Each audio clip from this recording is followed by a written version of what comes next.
What's up, everyone? Welcome back to my channel. Today I thought we would talk about chest binding. And the reason I thought we would talk about chest binding is, well, in 5 days I'll be getting my top surgery. So I wanted to show you guys some examples of some binders before I got my chest, gone.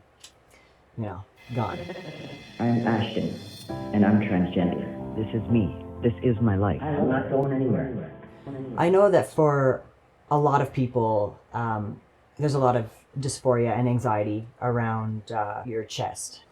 I know myself, I was very anxious and bothered by my chest. Even though I don't have much there anyway, I still wanted to bind. And I know there are a lot out there who haven't had top surgery yet for whatever reason. And binding is super important. So I would like to talk about some safe ways to bind as well as some dangerous ways to bind and why you shouldn't bind in certain ways. The binders that I have, they are by Underworks. I really like those binders. They do have good stretch to them, but they also keep you flat as well, depending on how big your chest is. As you transition, you'll figure out which binders work best for you, depending on your body type and what size your chest is. I started off in a size small, and I'm now at a size medium. And I did actually start with just the half. It kind of just went down to my ribs, and then I started wearing full torso binders because I actually did want to train with a binder on, it can be very dangerous. You have to be very careful when you're training with binder on. But I will get into that a little bit later. So first of all, I started with a size small, and this one's kind of haggard because I wore it for so long, but that was a size small. That's what I started in. And even when I look at it now, I'm like, wow, I can't believe this fit on me. And they're super easy to wash. There's different kinds. This one has sort of it's kind of double layered, so it's a lot softer on your skin. You can get ones that just have this. It's double layered in the front, but it's still just the one type of material. Then I moved up to a size medium, and still just the half binder that I used. And I found with these ones, I could breathe well in them. These two, I did not train in. I found that they were just too tight to train in, and too hot to train in too, because they had that lining in there. It just got way too hot, and you can overheat if you're wearing a binder and you're training. I'm going to take off this shirt. I have the binder that I'm wearing now, and I also have KT tape on as well. So we'll strip down right down to the KT tape, and I'll show you how you can bind with that as well, or how I bind with it anyway. So the binder that I'm wearing now is a black full body, full torso. So this is the one that I use. Down a bit. I do find that these ones tend to ride a little bit if you don't have them tucked into your pants. Depends what I'm wearing, and I'll tuck it in. But this is the one that I train in, and every now and then I won't even wear a top over this. I will just train just in this because, like I said, it does get warm. And even though this doesn't have that layer inside it that the other ones have, it still is double layered in the front, but of the same material, which is not as hot as the other ones. So I really like this binder. I find that the longer ones, they're not as tight here. With the half ones, they tend to get still, for me anyway. So this is my favorite binder. This is one I wear all the time, and I really, really, really, really enjoy it. Now I will take this off, and I'll show you the KT tape that I have underneath. These can be a pain in the ass to get off. So let's see if we can get this off. Okay.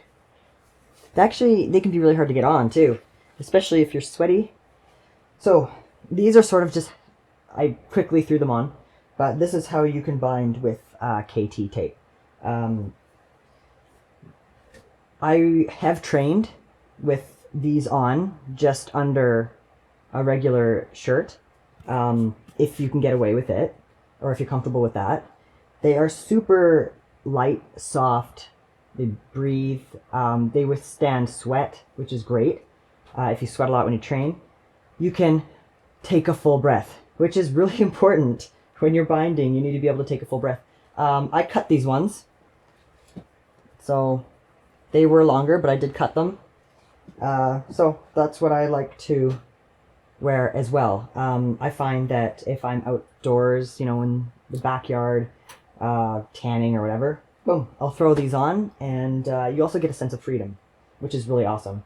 Yeah, the KT tape is adhesive, so it comes on a roll.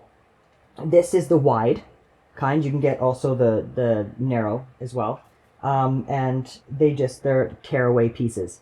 So I just gently peel off the backing, and I place where I'd like to have them, and then I pull just a little bit, and I just lay it down like this. Pull, and I just push down, and it seems to hold them in place. You're not going to get as flat with this because it is technically not a binder. You're just sort of taping them down. So that's how I use these. Taking them off, just take them off slowly. If you tear them off, it's gonna hurt, and it's gonna tug on your nipple a little bit too. So, or if you've got hair on your nipples, it's gonna tear at that too because it is an adhesive. Yeah, just tear gently. Yeah. Yeah. So I really love these for that. You can also, if I'm not mistaken, I haven't swam in these yet, but they say you can swim in them, which is great. So that's kind of nice. So I will just throw a shirt back on here so I don't scare everyone away. So this is actually one of the shirts that I do train in, and that's why I'm putting it on. So yeah. So you can train, and if you accidentally fall out, you're not, falling out. You know what I mean? So, yeah. These are very comfortable, the KT tape. Now, when it comes to binding in general, the one thing I would absolutely, and I cannot stress this enough, do not bind with duct tape, saran wrap, anything that doesn't have any stretch at all to it. It is so dangerous. Binders are designed to have some give, some elasticity. And that is so technically so that you can breathe and so your heart can beat properly. When you think about your chest is designed to house your heart and your lungs in a certain amount of space. If you're compressing that space, your heart and your lungs cannot perform properly. And that's going to cause health issues. And long-term health issues as well, if you've been binding that way for quite some time. A binder that is too tight, it can actually, you can crack your ribs, and that's not good. You're going to get pain, deformities, especially if you're binding young, you're still growing. Cracking your ribs, you're at risk for puncturing a lung, which can lead to really, really, really, really bad medical conditions like pneumothorax and tension pneumos and hemopneumos and all that. You don't want to do that.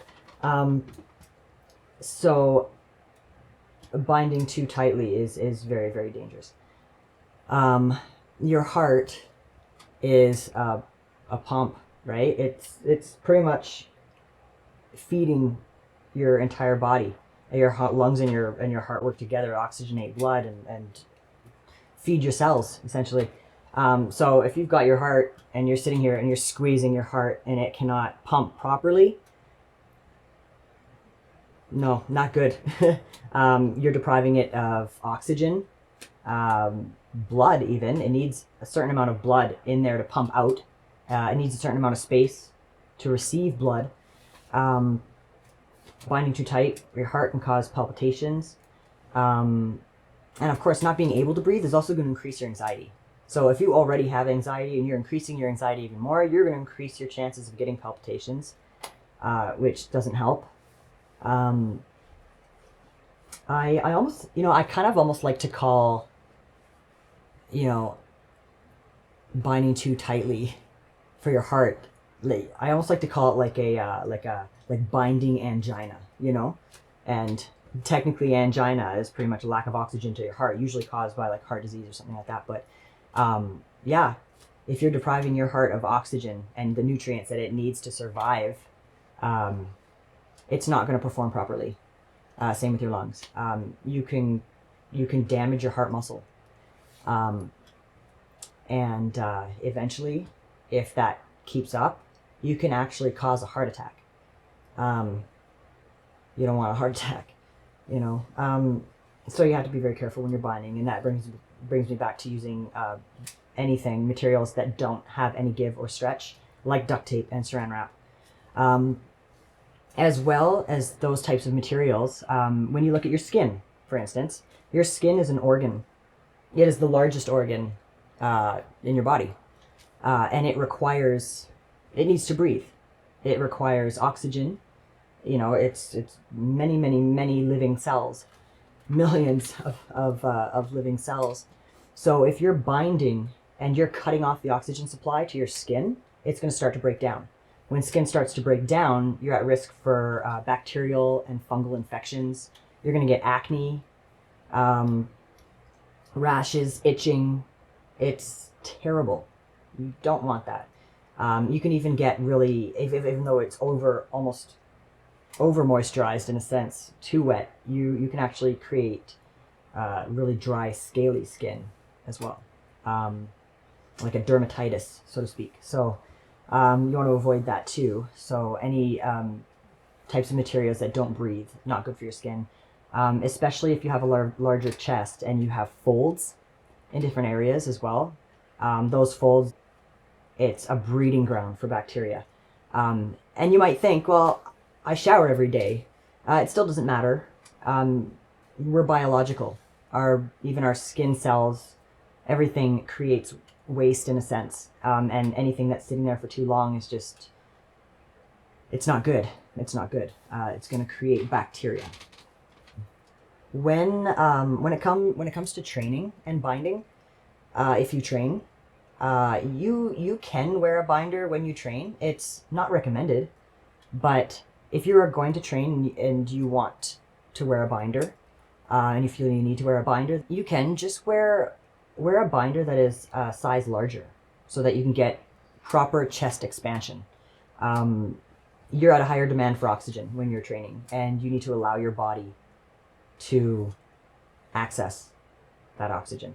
So, and that goes the same way with your heart, with your heart rate. Your heart is going to require more blood and more oxygen in order to perform properly. So if you're binding while you're training, get a size bigger. When you bind, essentially, you should be able to take a full breath without it being difficult. If you cannot take a full breath, your binder's way too tight, and you got to go size up. If you're getting pain when you're breathing, too tight, you got to go a size up. You shouldn't wear your binder for more than 8 hours in a day. Sometimes you have no choice. Your body's not designed to be constricted, right? So it needs a break. So, but if you have to bind more than 8 hours, 8 to 12 hours, give yourself a break. If you can, excuse yourself to the washroom or somewhere, or just for a little bit, take off your binder, take some deep breaths.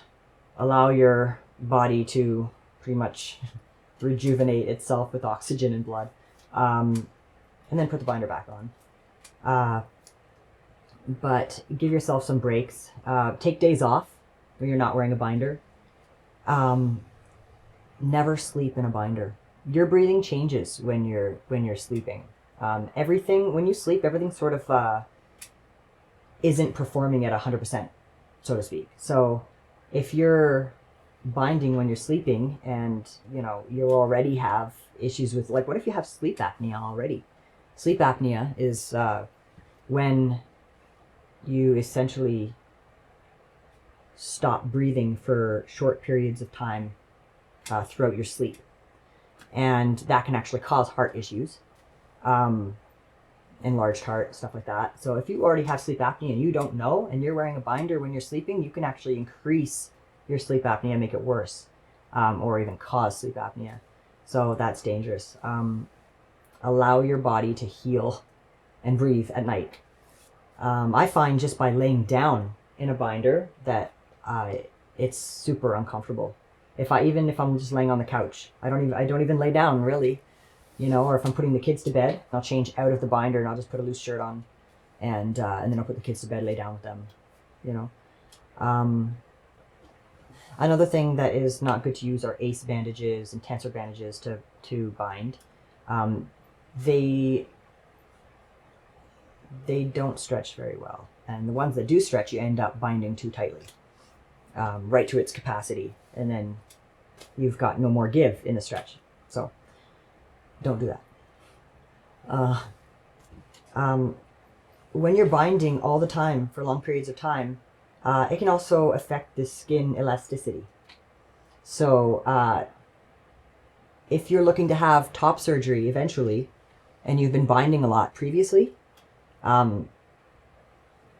it's going to change what sort of outcome and the type of surgery that you're going to get, that you'll be able to get. And in the end, you only get one body. So take care of it. I know that dysphoria is a big issue. I understand that because I have it, and I even consider myself very lucky that I can hide my chest very easily. But I know for a lot of transgender individuals that it is very difficult to hide their chest. And you have to understand that even though a binder is there to make your chest smaller, so to speak, it's not going to remove every bump. It's not going to make you look completely flat. Even now, when I wear a chest binder, I still can look in the mirror and say, I can still see them, And yeah, there are certain shirts I won't wear because of that. But that's just it, There's nothing you can do about that. We have what we have. When the future comes and you have your top surgery, and binding is a thing of the past for you, what if you've got now serious medical conditions because you were so adamant about binding your chest, right? So one thing I will tell you is you only have one body, so you have to take care of your body. For now, you may need to bind, but one day, you may get your top surgery and you won't have to bind anymore. So take care of your body now, and you will not have any medical issues in the future. Take care of yourselves. If you have any questions about binding, you can leave me a message in the comments, and I can answer those for you if I know them, if I know the answer to them. So, like, subscribe, leave me a comment if you have any questions or you want me to talk about any other topics. Turn on the notification bell so you know when a video is coming up. Talk soon.